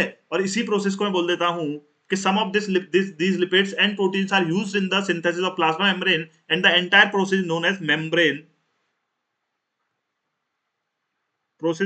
membrane biogenesis. प्रोसेस को हम क्या बोलेंगे? Membrane biogenesis. मेम्ब्रेन बायोजेनेसिस क्या है? आपके लिपिड्स और प्रोटीन्स आ गए और भैया क्या हुआ? आपकी मेम्ब्रेन बन गई. इसको हम बोल देते हैं मेम्ब्रेन बायोजेनेसिस. क्या इतनी बात सबको क्लियर है? उसी के साथ साथ क्या करेंगे? जो बाकी के कुछ लिपिड्स और प्रोटीन्स मेरे बच जाएंगे वो क्या करेंगे? They will form enzymes and hormones for the cell. ठीक है, एंजाइम्स और हार्मोन्स बनाएंगे. अब बात आती है सर फंक्शन क्या है मेरा? Sir what are basically the functions of the endoplasmic reticulum. तो भैया फंक्शंस क्या है एंडोप्लाज्मिक रेटिकुलम के? सबसे पहला तो यही है कि it is helpful in membrane biogenesis. Protein बना रहा है और आपके लिपिड्स बना रहा है. दूसरी चीज क्या होती है? ये जो मेरे होते हैं आपके एंडोप्लाज्मिक रेटिकुलम, ये आपके कई सारे होते हैं, मतलब बहुत सारे. तो इनका क्या है? सरफेस एरिया ज्यादा होता है. अब जैसे गांव में अगर आपके पास जमीन ज्यादा है तो किसी को शादी करनी है तो आके आपकी जमीन पर कर देगा, किसी को दावत करनी है तो आपकी जमीन पर कर देगा. तो जितने भी मेरे केमिकल रिएक्शंस होते हैं they provide surface area for the chemical reactions inside the cell.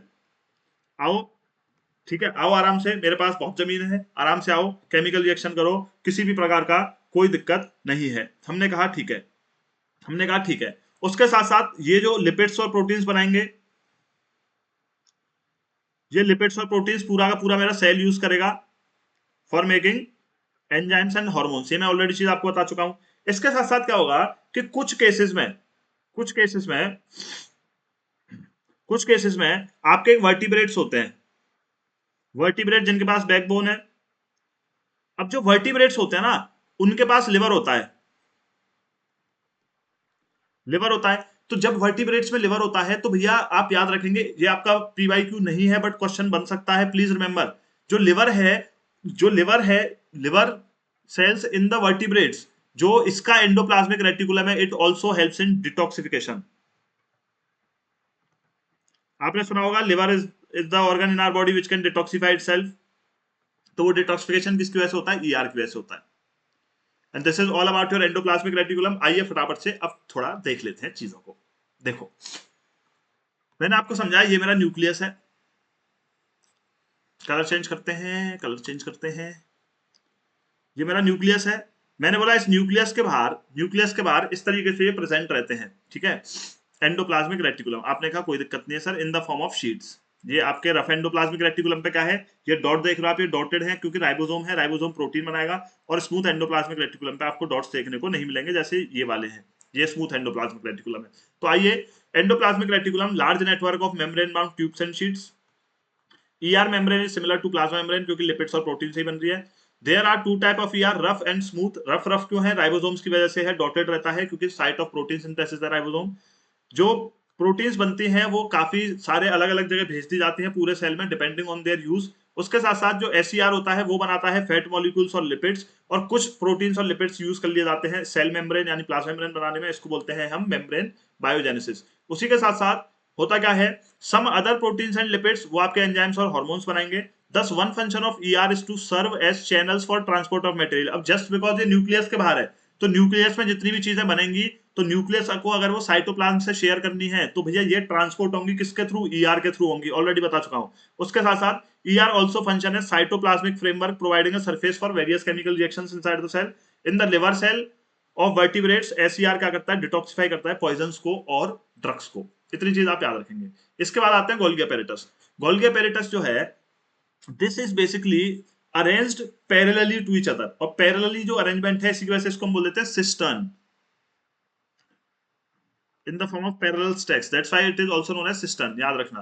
किसने डिस्कवर किया सबसे पहले? कैमिलियो गोल्गी ने.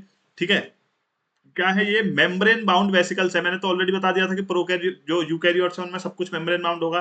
Arranged approximately parallel to each other, इसलिए इन्हें सिस्टर्न बोल देते हैं.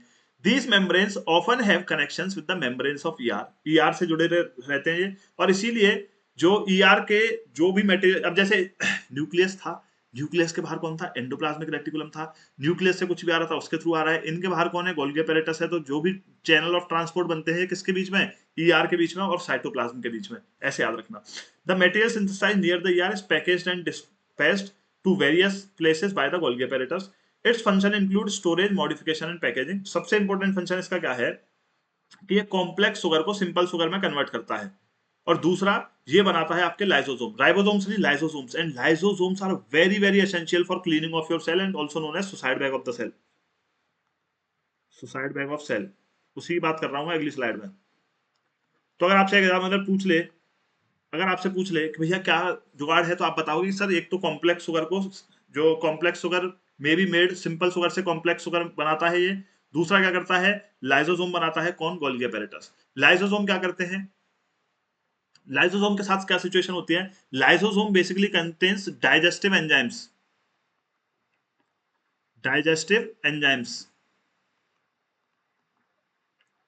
And always remember these digestive enzymes are made by rough endoplasmic reticulum. अब याद कैसे रखोगे कि सर चाहे लाइसोसोम हो चाहे राइबोसोम हो, किससे रिलेशन है उसका? आरईआर से। ठीक है। अब ये लिक्विड मटेरियल बना लिया डाइजेस्टिव एंजाइम। तो क्या हुआ, मान लो कोई कभी बैक्टीरिया आ गया आपके सेल के अंदर, तो वो बैक्टीरिया को आपका वो सीधे आएगा और लाइसोसोम के अंदर आ जाएगा। लाइसोसोम के अंदर जैसे आएगा वो उसे डाइजेस्ट कर देगा, क्योंकि बहुत ही स्ट्रॉन्ग डाइजेस्टिव एंजाइम्स है इसके पास। ठीक है, इस तरीके से लाइसोसोम करेगा। दूसरी चीज क्या करेगा, जो भी फॉरेन मटेरियल है, कोई भी गंदगी आएगी तो उसे फटाफट से खत्म कर देगा। उसके साथ साथ क्या करता है, अगर सेलुलर डिस्टर्बेंस हुआ, मेरा सेल ही बौखला गया या सेल फंक्शनल नहीं है, डेड हो गया सेल, तो क्या करता है? This will burst out, it will burst out, and the moment it will burst out, its digestive enzymes will fill the entire cell and it will eat up the end cell. So that's why it is also known as suicide bag of the cell. इतना function है मेरे lysosome का। आइए समझते हैं। Lysosome are membrane bound sacs filled with digestive enzymes। और ये enzymes कहां से आते हैं? रफ एंडोप्लाज्मिक रेटिकुलम से आते हैं। Lysosome are a kind of waste disposal system of the cell. These help to keep the cell clean by digesting any foreign material। हमने कहा बिल्कुल सही बात है। Foreign material entering the cell, जैसे बैक्टीरिया हो गया, फूड हो गया, as well as old organelles हो गए, जो जैसे वेस्ट हो गए। ठीक है, वो क्या करते हैं? End up in lysosomes which break complex substances into simpler ones with the help of these digestive enzymes. Lysosome are able to do this क्योंकि इनके पास क्या है? पावरफुल डाइजेस्टिव एंजाइम्स है which are capable of breaking down any organic material. वो किसी भी organic material को ब्रेक कर सकते हैं। During the disturbance in cellular metabolism, for example when the cell gets damaged, lysosome burst कर जाएंगे, एंजाइम्स पूरे सेल में फैल जाएंगे, देयरफॉर लाइसोसोम्स को हम बोल देते हैं suicide bag of a cell. इतनी बात याद रखेंगे। उसके बाद जो नेक्स्ट आता है माइटोकॉन्ड्रिया आता है। Very very very very very important. सबसे फेवरेट क्वेश्चन माइटोकॉन्ड्रिया से आपका ये बनता है कि भैया माइटोकॉन्ड्रिया के पास और साथ के साथ इनके साथ प्लास्टिड्स के पास, इनके पास खुद की डीएनए, कई बार पूछ लिया रिपीटेडली आपके सीडीएस सीएपीएफ में, खुद का डीएनए और खुद का प्रोटीन रहता है। ठीक है, खुद का डीएनए और प्रोटीन रहता है। दूसरी इंपॉर्टेंट चीज क्या याद रखेंगे कि भाई ये बनाते हैं आपके ATP. ATP is the adenosine triphosphate. तो मेरे सेल्स को जो भी एनर्जी चाहिए होती है, सेल्स जो है वो एनर्जी लेते हैं in the form of ATP. So that's why they are also known as powerhouse of the cell. तो एटीपी बन कहां रहे हैं? माइटोकॉन्ड्रिया के अंदर। खुद का डीएनए और प्रोटीन भी इसके पास है, ये एटीपी भी बनाता है। ये चीज आप याद रखेंगे। चलिए अब क्या करेंगे, इसी के साथ साथ तीसरी चीज क्या याद रखनी है, जो माइटोकॉन्ड्रिया है ना, इसके पास ऊपर डबल लेयर कवरिंग रहती है। ठीक है, जो बाहर वाली कवरिंग होगी वो क्या है? पोरस रहती है, जिससे कि कुछ सब्सटेंसेस अंदर बाहर हो सकें। और जो अंदर वाली होती है, अंदर वाली जो होती है वो फोल्डेड होती है। फोल्डेड क्यों होती है? क्योंकि किसी भी, अब जैसे एक पेपर है, एक पेपर है, फॉर एग्जांपल मेरे पास ये पेपर है। अब इस पेपर को मैंने बहुत बार फोल्ड कर दिया, हमने इसको फोल्ड कर लिया कई बार। अब क्या करेगा ये भैया? सरफेस एरिया तो कम घेरेगा मेरा, बट अब ये फोल्डेड है तो इसकी डिफरेंट डिफरेंट लेयर्स बन गए, जैसे बीच में लेयर्स बन गई। तो कोई भी केमिकल रिएक्शन होना है तो उसके पास एक ये लेयर भी है और एक ये लेयर भी है, इसके अंदर होता रहेगा, एक ये लेयर भी है, इसके नीचे और भी ये कई सारी लेयर्स हैं। तो कहने का मतलब क्या है कि ज्यादा जगह न घेर करके बहुत ज्यादा सरफेस एरिया प्रोवाइड कर देते हैं, डीपली फोल्डेड रहती है इनर मेम्ब्रेन। इतनी सी बात। तो mitochondria known as powerhouse of the cell. Mitochondria पर दो मेम्ब्रेन की कवरिंग होती है। आउटर मेम्ब्रेन पोरस रहेगी, इनर मेम्ब्रेन डीप फोल्डेड रहेगी। These folds increase surface area for ATP generating chemical reactions। भाई जो ATP फॉर्मेशन के केमिकल रिएक्शन है वो हो सके, इसीलिए डीपली फोल्डेड रहती है। जो एनर्जी रिलीज होती है बाद माइटोकॉन्ड्रिया, वो होती है एटीपी, एडेनोसिन ट्राइफॉस्फेट। और यही एनर्जी को यूज करते हैं मेरे सेल, और इसीलिए मैं इसको बोल देता हूं energy currency of the cell. ATP is called as energy currency of the cell. जो बॉडी है वो इस एटीपी की एनर्जी को यूज करती है, जिससे कि सारे के सारे सेल के फंक्शंस होते हैं। माइटोकॉन्ड्रिया बहुत स्ट्रेंज सेल ऑर्गेनल्स हैं, क्यों? क्योंकि इनके पास खुद का डीएनए और प्रोटीन राइजोसोम है। तो खुद का डीएनए और राइजोसोम है तो ये खुद का प्रोटीन भी बना सकते हैं, क्योंकि ribosome is responsible for the synthesis of protein. इतनी बात आप याद रखेंगे रिलेटेड टू द माइटोकॉन्ड्रिया। फिर आते हैं आपके प्लास्टिड्स। अब अगेन आप याद रखेंगे plastids are basically present only in plant cell, और प्लांट सेल में ये है, और ये आपके किसके लिए रिस्पॉन्सिबल होते हैं? For the process of photosynthesis plastids. अब थोड़ी सी चीज समझो प्लास्टिड्स। पहली चीज present only in plant cell, plastids are present only in plant cell. दूसरी चीज बॉयज एंड गर्ल्स क्या है कि सर जी ये दो तरीके के होते हैं, टू टाइप्स। मैंने कहा कौन से? एक बोला आपने सर, एक तो होते हैं क्रोमोप्लास्ट और एक होते हैं ल्यूकोप्लास्ट। एक क्या होते हैं? क्रोमोप्लास्ट, और एक होते हैं जी ल्यूकोप्लास्ट। क्रोमो स्पेलिंग का ध्यान देंगे, क्रोमोप्लास्ट, और एक होते हैं ल्यूकोप्लास्ट। अब देखो बात समझो, जो मेरे क्रोमोप्लास्ट होते हैं ना, these are basically the coloured plastids, और जो मेरे ल्यूकोप्लास्ट हैं ये कलरलेस होते हैं, आपका व्हाइट।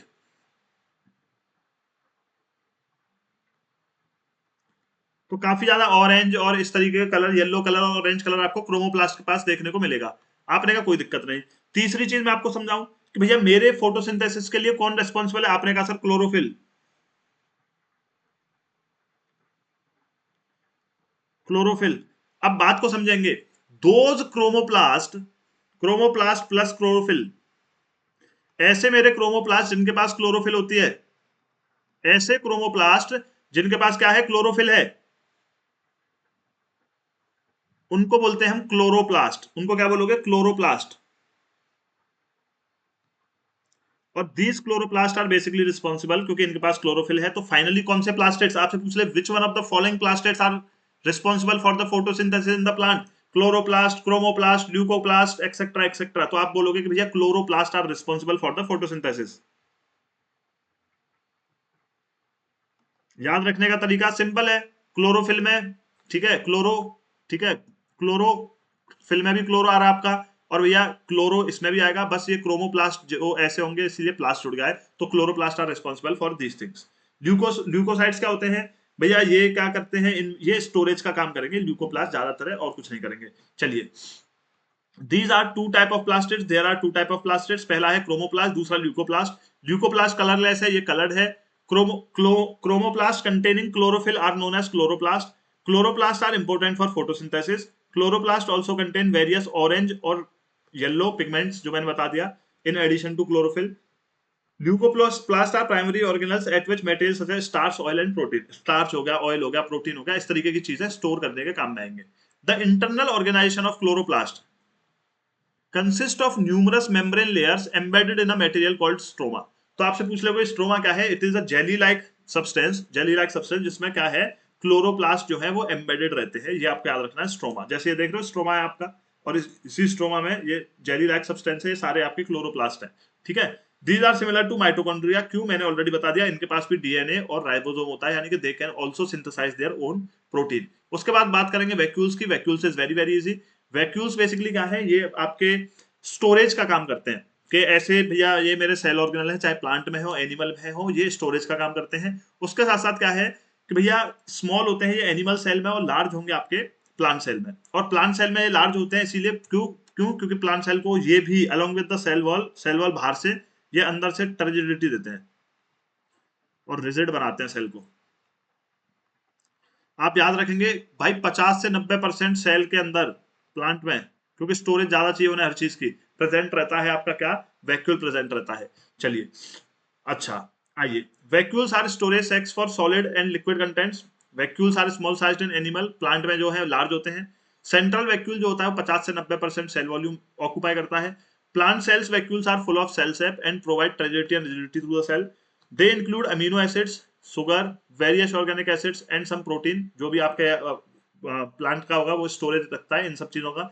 जो सिंगल सेल्ड ऑर्गेनिज्म होते हैं लाइक अमीबा, उनमें एक फूड वैक्यूल होता है जो फूड आइटम्स को स्टोरेज करता है, मैं ऑलरेडी बता चुका हूं आपको। In some unicellular organisms, specialized vacuoles also plays important roles in expelling water and some waste. मैंने बता दिया कि आपका फूड वैक्यूल होगा, फिर एक्सक्रीशन आता है तो उसको ही बॉडी से बाहर ले जाने के लिए वैक्यूल्स होते हैं, वही चीज। अब बात करेंगे सेल डिवीजन की। This is very very very very very very important topic, और यहाँ से भी क्वेश्चंस पूछ अब तक नहीं ज्यादा पूछे आपसे, पर देखना एक बार पूछना शुरू करेगा सीडीएस, दबा के पूछेगा यहाँ से रिपीटेडली। आइए समझिए, आइए समझिए भैया, दो तरीके के सेल डिवीजन है मेरे।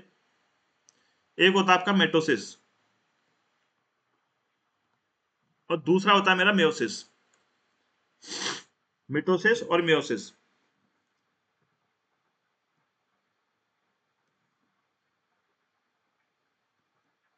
अब बात को समझेंगे, बात को समझेंगे।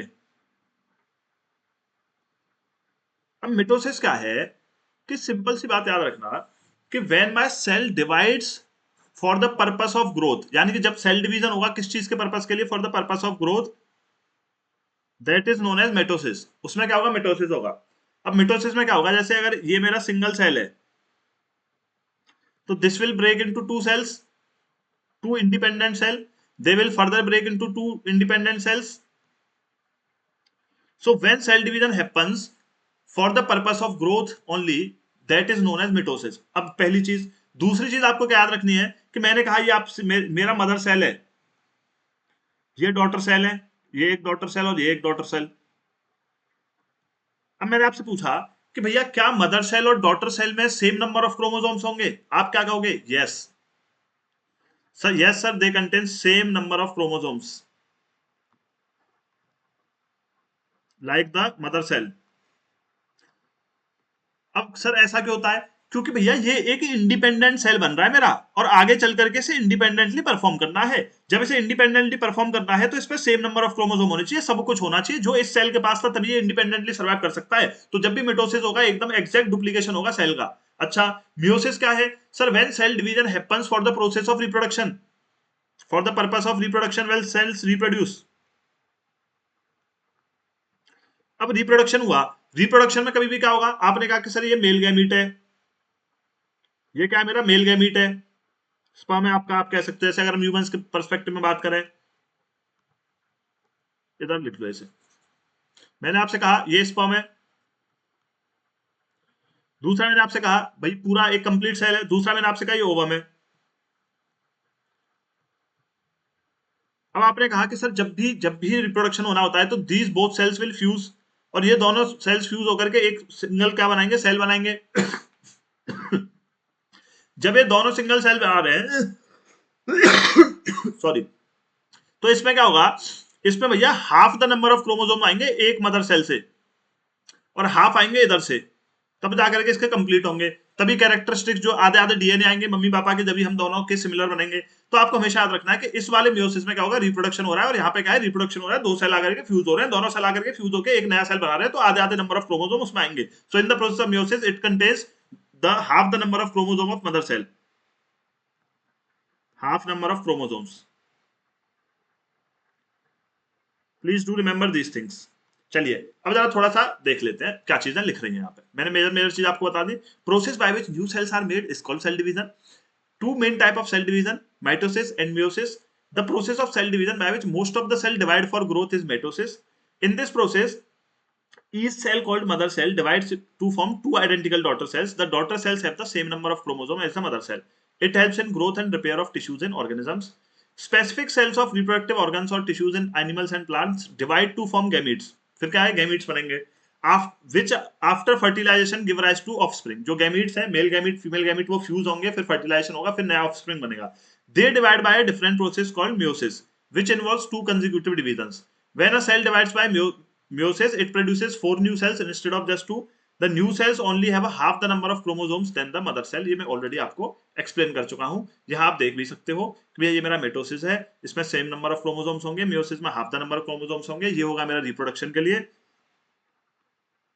For the process of reproduction. वहीं मैं अगर मेटोसिस की बात करूं, ये होगा sir for the process of growth